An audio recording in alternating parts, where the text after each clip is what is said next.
It's the 11th of April 2019, and I have another very interesting project to show you. Here at our nursery at Herons, we continually get customers who bring trees that they wish to have remade or refurbished because they are not able to do it themselves, or they feel that we can probably do something different or do something better. So this is a very interesting tree, as you can see. It is not the usual run-of-the-mill bonsai because it has these two trunks and some very complicated and contorted branches. This person told me that there is a story behind this tree. This tree was made by him when he got married 30 years ago. And it was a present he gave to his wife, so I believe. And he's had it for the last 30 years. And all he's ever done is clip the little foliage pads at the end. So this is what the tree looks like today. It's very healthy, I must say, but the growth is a bit unusual. I never like to describe a tree as ugly or bad or indifferent because everyone has a different way of looking at what they produce. So this tree was probably produced with a lot of love and care, and he's tended it for 30 years. So he's kept it well alive, and I can't fault him for that. So I will see what we can make out of this tree. So here we are. This is the tree that Ian has brought to me. He brought it about 3 weeks ago, and ever since he left it here, I've been looking at this tree virtually every day. Every time I pass this tree, I look at it and wonder, what can I do with this tree? And I bet if you were faced with this tree, you would be in a quandary as to how to improve on it and make it more like a conventional tree. As I've already said in the introduction, I don't regard any tree as ugly, bad, or indifferent, because my philosophy in bonsai is that everyone's efforts are their own best endeavors. So what may appear to be bad to you will be to the owner of that tree their very best endeavors. So it will be their best tree. So I think there is too much snobbishness in bonsai when we say that a tree is bad or good, because beauty, after all, is very much in the eye of the beholder. Beauty is a very cultural thing. If you go to one culture, what you would regard as ugly, they would regard as beautiful. So over the years, as I've become older, I've learned to look at things in a different light. And so this is my first introduction to telling you about what I regard as nice, beautiful, or acceptable. Now, the reason why Ian has brought this tree to me is because he felt that it could be improved upon. So everything can be improved. Even the very best tree can be improved. So let us analyze how I see this tree. I was told by Ian that this tree was the front, or he regards this as the front. By the way, after 29 years, this tree has probably quadrupled or even grown more than that, 5 or 6 times the girth or diameter. When it was first grown in 1974, it was no thicker than thumb thick. And over the last 29 or 30 years, it has become progressively thicker and thicker. So I was told. And the whole story, I've just had it clarified to me by Ian, is that Ian presented this tree to his wife when they got married. So this is a very, very touching story to me. I regard this as very touching. And I saw it even more significant and touching that this tree has 2 trunks. So it represents a couple. And because it represents a couple, this twin trunk is a very important part of this tree. So I will try and preserve it as much as I can. If I analyze this tree, the first impression most people would get is that it is very much in the form of topiary. In Europe, if you go to many continental countries where they are very fond of making topiary, this is quite acceptable with little bunches of foliage at the tips of the branches. So this is what I would call a topiary tree. But I would not regard this as a classical oriental bonsai. Okay, also in oriental bonsai we have twin trunk trees, and this twin trunk is about the same height as the other one. So it's not a classic twin trunk, but nevertheless it is a twin trunk. Looking at the tree again, it is very flat-topped.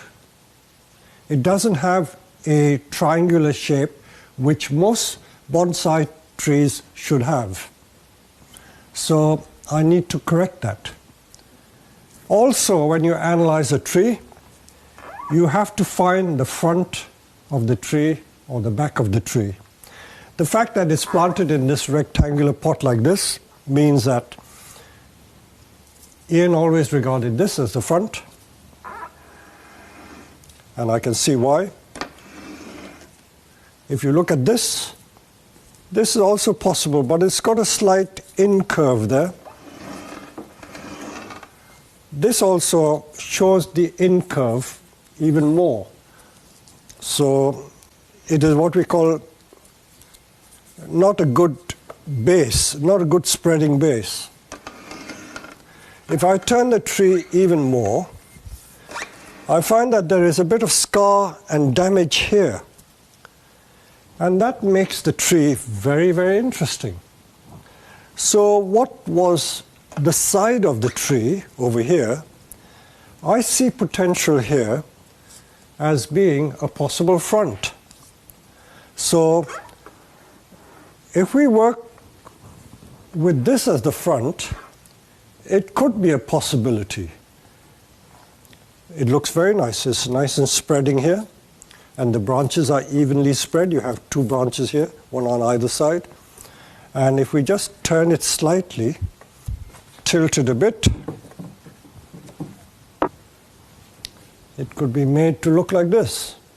And if I use the plastic trick or the bag trick, if we try and hide some of these branches, you could get a conical shape by doing that.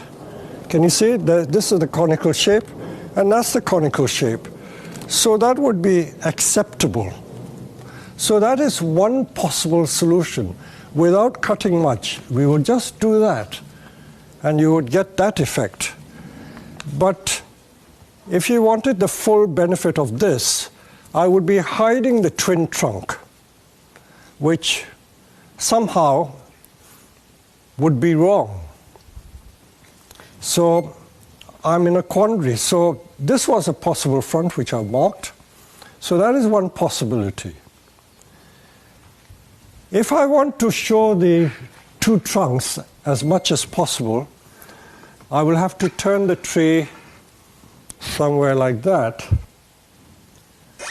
or even come back to this side and show the 2 trunks, and possibly again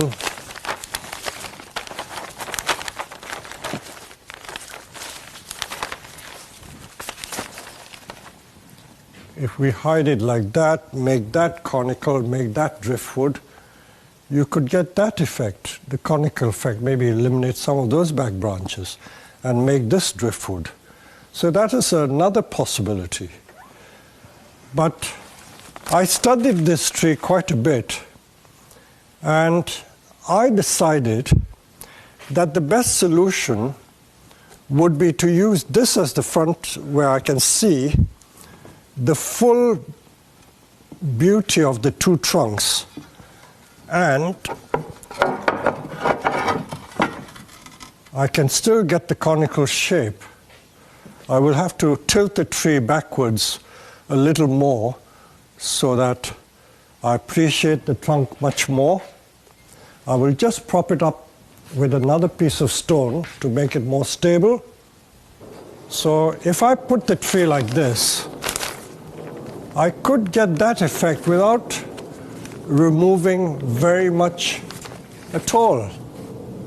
The only thing that possibly needs to go is this branch, which I could make into driftwood. But this could form a nice triangular shape.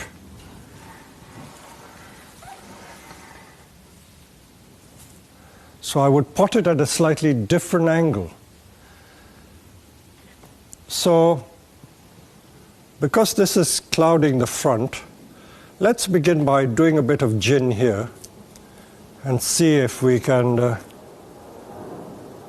make this a little more interesting. So if you're going to make a piece of driftwood there, I will progressively take the driftwood back in case I have cut too short.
So I keep coming back to the front of the tree. So let's look at, this is the front. This is the front. So after every little stage of work, I return to the tree to see whether what I've done is appropriate or not. This bit of driftwood has turned out beautiful. It's a lovely piece of driftwood with a lot of movement to it. So that's okay. I'm not sure about this one. I will think about that. Also, this limb is very, very long. I'm just wondering if I should make that a bit of driftwood to complement this. I think I could do that. It would turn out quite nice. So I'm going to do another piece of driftwood or the gins. Now to make gins, you may have seen in some of the books that I've written, you make a partial cut pointing away. So if I want to tear the wood in the front, I make the cut at the back and I make a sloping cut like that.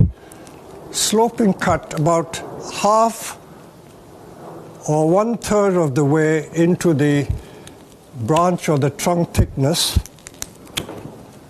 and that should enable me to be able to tear the wood away.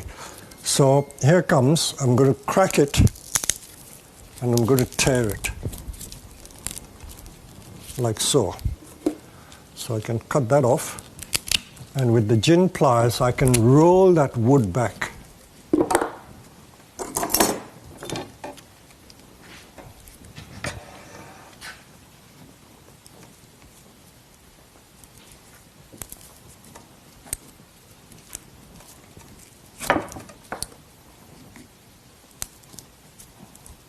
It's too late to put it back.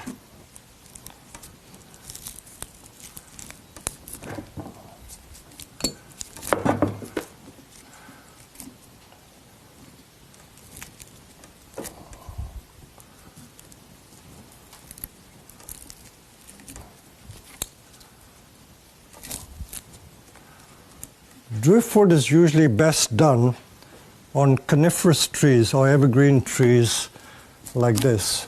Evergreen broadleaf trees wouldn't look right. Evergreen deciduous trees wouldn't look right.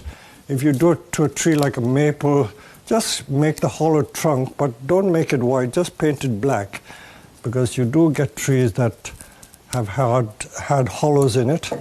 So we've now got this very nice 2 pieces of gin, one on either side of the tree. So coming back to the front of the tree, this is the front. So we're still seeing the 2 trunks because I want to preserve the 2 trunks as much as possible. It's still very complicated. I've got the movement there.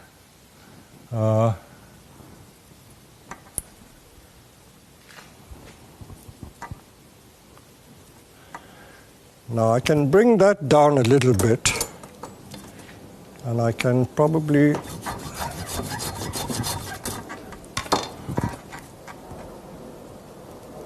see I partly cut it so I can pull it down a little bit, but the tree will still survive. That branch will still survive. That won't suffer at all. I'm using this branch splitter to split this thick branch so that I can bend it. Yes, bendable, look at it. Beautiful, can bend. Can come down this way.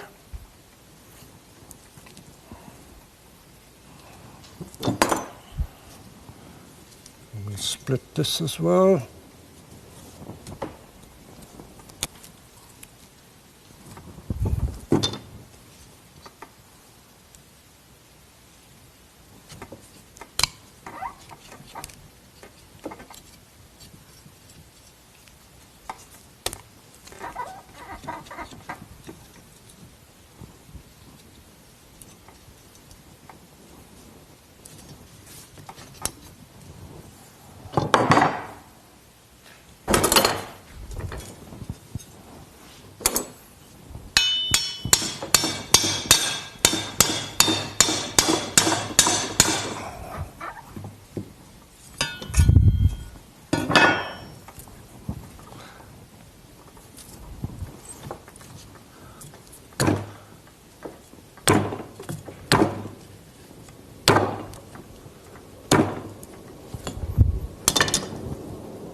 Okay, I can see that this back one isn't doing very much, so I'm going to make a piece of driftwood out of that.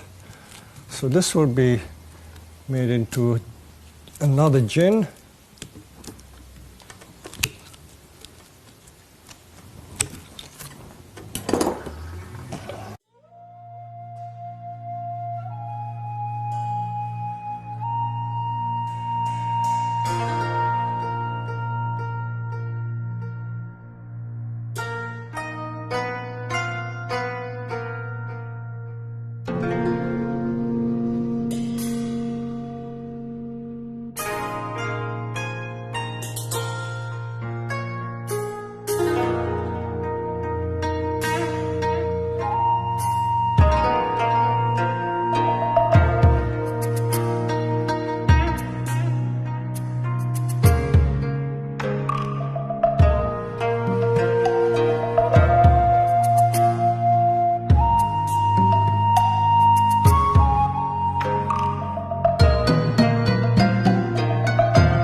This conifer, by the way, is Chamaecyparis piscifera boulevard, or what we call the boulevard cypress.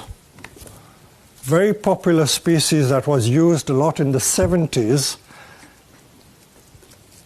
right up to the early 80s, but for some reason it's no longer very popular as a species for training bonsai. And the Japanese call this Sawara cypress.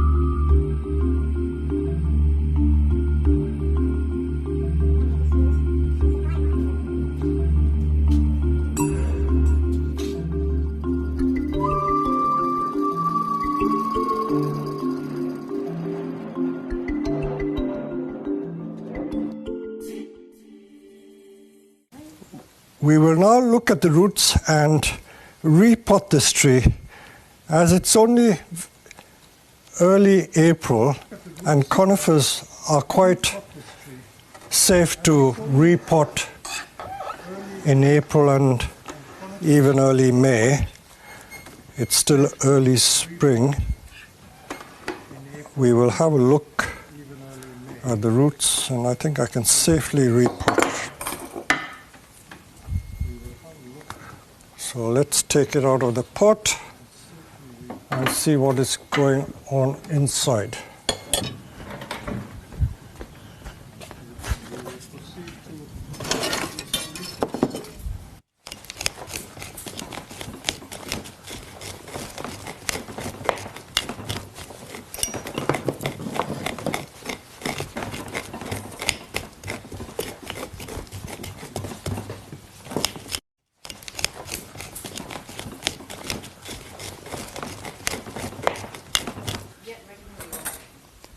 So this was the tree originally at this angle, and we've now made this the front. But after teasing the roots and doing a bit of restyling, I think this pot is now looking too deep and too heavy for this style of tree. So if I can just ask Jack to come and lift this tree out, and I'll try another pot, a primitive pot which we use for literati trees. Although this is not really literati, it has got a bit of a literati character to it. So we put that tree in there, and I would say, if this is the front, this is going to be the front. It fits very nicely like that, and the surface roots are more visible. I think that would be a more appropriate pot. So we will proceed to pot the tree at this angle with a slight tilt like that. Okay, so we've decided on this. I'll just prepare the roots and the pot a little more.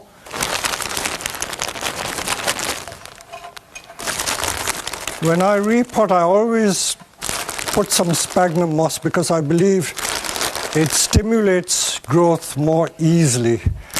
This comes just from experience.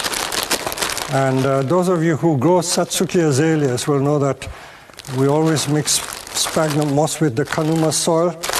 So this is a trick that I've learned. When I repot, just a little tip, I always put it in a little mound like this. Because if you have a mound, you can squash it down and it fills the edges.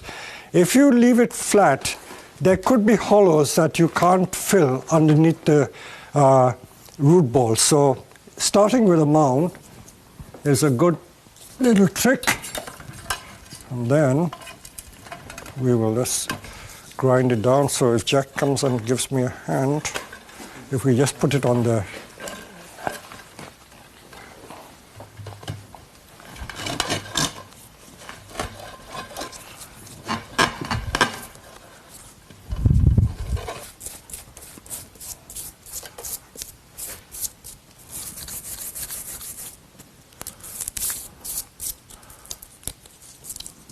because this is a chamaecyparis, and the junipers are also part of the cypress family, I think it's okay to scrub the bark. So, as with the juniper, where we remove the bark, this is the old bark. I'm not removing all the bark. You will see that it's got a lovely reddish tinge underneath. So we're dealing with this in the same way we deal with the junipers. So like polishing the bark. And this should be done annually, as with the junipers.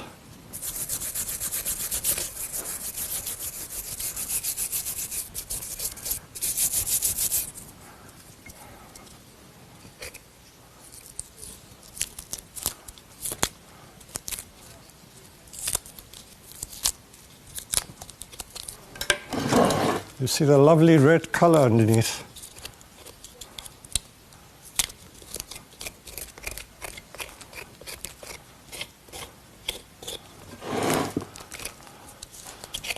Look at that lovely red hue.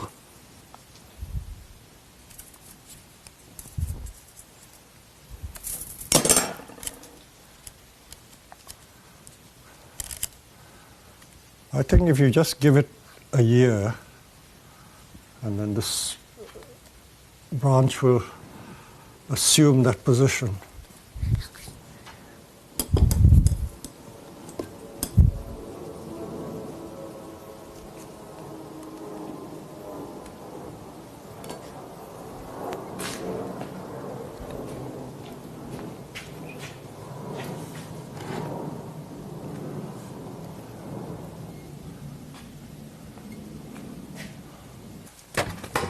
So this is what the tree looks like, and as you can see, all I have removed were the tips of 4 branches, just the tips of 4 branches. Not a great deal, but I removed it 1, 2, 3, 4, and that one was just ginned. So it's like 4.5 little ends I took off, and this now looks like an ancient parkland tree, and the aim is to grow a little more foliage along the branches here. And you can see the beautiful form of the double trunk and this lovely twisted trunk, beautiful trunk line, really beautiful trunk line. And I have the owner with me, and he is very, very pleased indeed. So I hope you enjoyed the thinking process behind the restyling of this tree, and I hope you can have a go at tackling other difficult subjects yourself. Thank you.